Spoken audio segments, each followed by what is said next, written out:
The orbital station hummed with the constant thrum of recycled air and distant machinery as Captain David walked through the diplomatic quarters. His boots echoed against the metal flooring, each step measured and deliberate.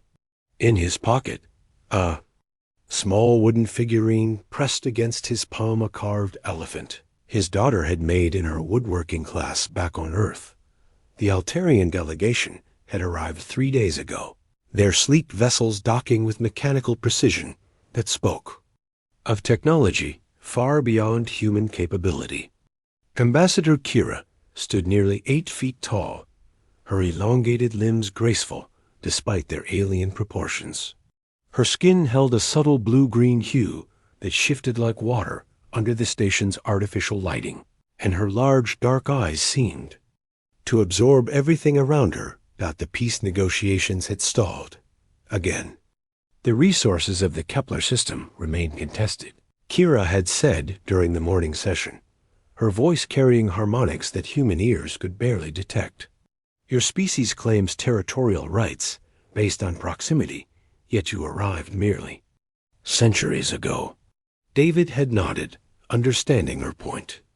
The Altarians had been exploring this region of space for millennia, their ancient star charts marking territories that humans had stumbled upon during their rapid expansion. But humanity needed those resources, rare Earth elements that could fuel their growing colonies and feed their hungry industrial complexes. Now, as evening approached according to station time, David found himself outside the ambassador's temporary quarters. He had requested this informal meeting, hoping that diplomacy might succeed where formal negotiations had failed. The door chimed as he approached. Kira appeared in the opening, her head tilted at an angle that suggested curiosity, or perhaps mild annoyance. "Captain," she said, "you requested an audience." "I did." David stepped into the spacious quarters that had been modified to accommodate Altarian physiology. The ceiling stretched higher than human standards, and the lighting had been adjusted to match their homeworld spectrum. "I wanted to speak with you away from the formal proceedings." Kira gestured to a seating area with furniture that looked more like abstract sculptures than chairs. David settled onto what he hoped was meant for sitting, while she folded her long limbs into a position that seemed both comfortable and alert. "Your species is persistent," Kira observed, "even when faced with superior technology and legitimate territorial claims." "We're stubborn," David agreed. "It's gotten us this far." "Indeed." Her large eyes focused on him with an intensity that made him feel as though she were reading his thoughts. "What is it you wish to discuss that could not be said in the formal chambers?"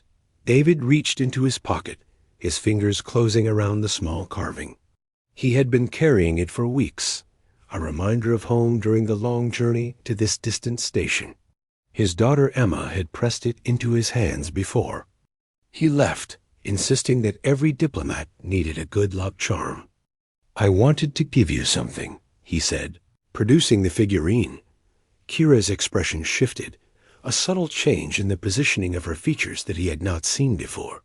She leaned forward, her eyes focusing on the small wooden elephant with an intensity that seemed almost startling. "What is this?" she asked, her voice dropping to barely above a whisper. "It's an elephant," David explained. "An animal from my homeworld. My daughter carved it for me." He held it out toward her. "I thought you might appreciate the craftsmanship." Kira did not immediately reach for it. Instead, she remained perfectly still, her breathing, if that's what the rhythmic movement of her torso represented, becoming slower and more deliberate. "Your offspring created this," she said. It was not a question. "Yes, she's 12 years old. Quite talented with woodworking. Tools." Something remarkable happened then. Kira's skin began to shift, the blue-green hue deepening and taking on patterns that resembled flowing water. Her large eyes seemed to grow even larger, and when she finally reached out to accept the figurine, her hands trembled slightly. "This is extraordinary," she breathed, cradling the small carving as though it were made of the most precious materials in the galaxy. David watched in fascination as the ambassador, who had remained coolly professional throughout days of negotiations, appeared to be experiencing some kind of profound emotional response. "On our world," Kira said, her voice now carrying new harmonics that seemed almost musical, "there is a saying, the gifts of children carry the weight of futures. We believe that anything created by young hands holds special significance." She looked up at David, and he was startled to see what could only be described as wonder in her alien features. "But more than this," she continued, "your species' children create art. They make things of beauty simply for the joy of creation, not for survival or necessity." "Well, yes," David said, uncertain why this seemed so significant. "Children everywhere make art, don't they?" Kira's skin patterns shifted again, becoming more vibrant. "Captain, in all our millennia of space exploration, we have encountered 47 sentient species. Of these, only 6 create art for purely aesthetic purposes. Only 3 allow their young to engage in such activities. And you are the first species we have met whose children create gifts for adults embarking on dangerous journeys." David felt a growing sense that he had stumbled onto something important, though he could not quite grasp what. "This elephant," Kira said, holding the figurine up to catch the light, "represents more than craftsmanship. It represents a species that values creativity, beauty, and emotional connection enough to teach these things to their young. It represents a culture that sees fit to send tokens of love across the vast emptiness of space." She looked at David again, and her expression had transformed completely from the formal diplomatic mask she had worn for days. "The Altarian High Council will need to know of this," she said. "We have been evaluating your species based primarily on your technological capabilities and territorial ambitions. But this suggests something far more significant." "I'm not sure I understand."